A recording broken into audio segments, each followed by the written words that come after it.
have arrested 2 teens accused of killing a father of 5. 3 teenage boys who aren't even old enough to drive are accused of killing another teen. 3 16-year-olds are accused of going on a crime spree through King and Pierce counties. Police said that they were stealing cars, attacking strangers, and even leading police on a high-speed chase. A teenager who police say was looking for a crime of opportunity has been convicted of capital murder. Criminal district court judge sentences an 18-year-old to just 10 years after he pleads guilty to killing 3 young men. I think it's ridiculous. It's not fair for us. It's not fair for the family.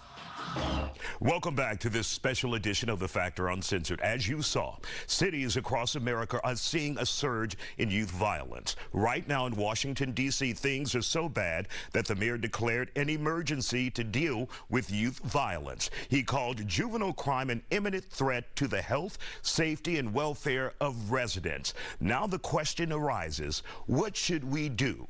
Both panelists and guests took a moment at the Roc Nation Social Justice Coalition Summit to talk about what's needed for the young people in America.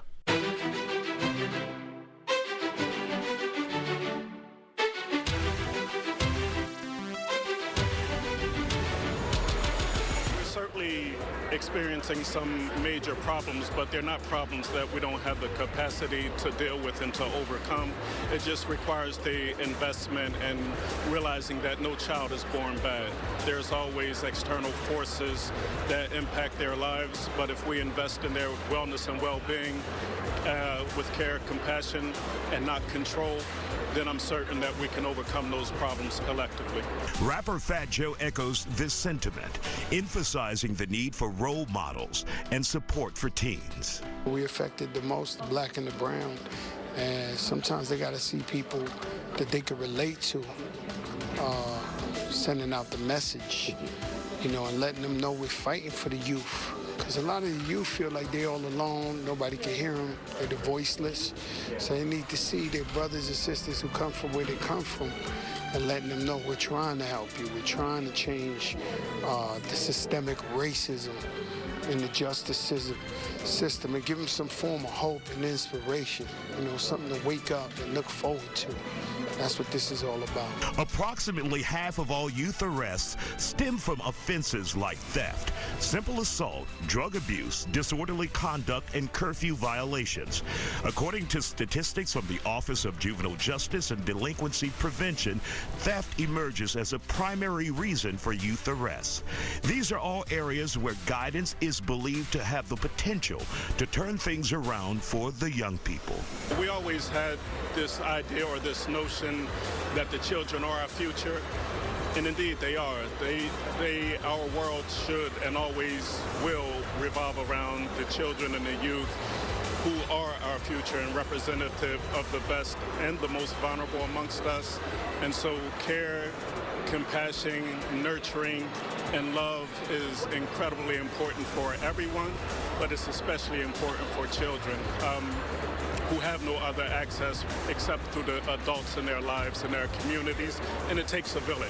And so it's incredibly important for all of us to show up for our children before they get in trouble or experience the system, but even afterwards. They're not irredeemable. And so we just have to invest with both physical resources, but also the intangible things in terms of love, compassion, support, and recognizing the inherent dignity that they're entitled to and the prosperity that comes along with it for their future is connected to ours. We have a long road ahead to help our youth in need, but hope is not lost. The summit was overwhelmed with how many young people appeared this year. Let's hear from a couple of them we found in New York City. Social justice is extremely important to me, especially right now in the state that the world is in. I think equal opportunity is extremely important because God created everyone equally and everyone deserves to have the same chance, the same rights as everyone else. And do you think this event will help you and many of your classmates and friends here understand the importance of what's going on when it comes to people of color? I do. I hope it does. I think a lot of people don't understand or are not completely aware of of the unjust and unfairness that does occur to us colored people. So I think this will bring awareness and understanding to those who don't. When it comes to social justice, how important is that to you as a young person? It's really important because I feel like my generation, we have the capacity to speak more about social justice because of social media and just how vocal we are with our opinions and things of that nature. Mm-hmm. And so do you think this event will also help many of your classmates understand the importance of social justice? Yeah, I think it'll better help understand more just the depth of social justice and how prevention for certain issues can go and stuff like that.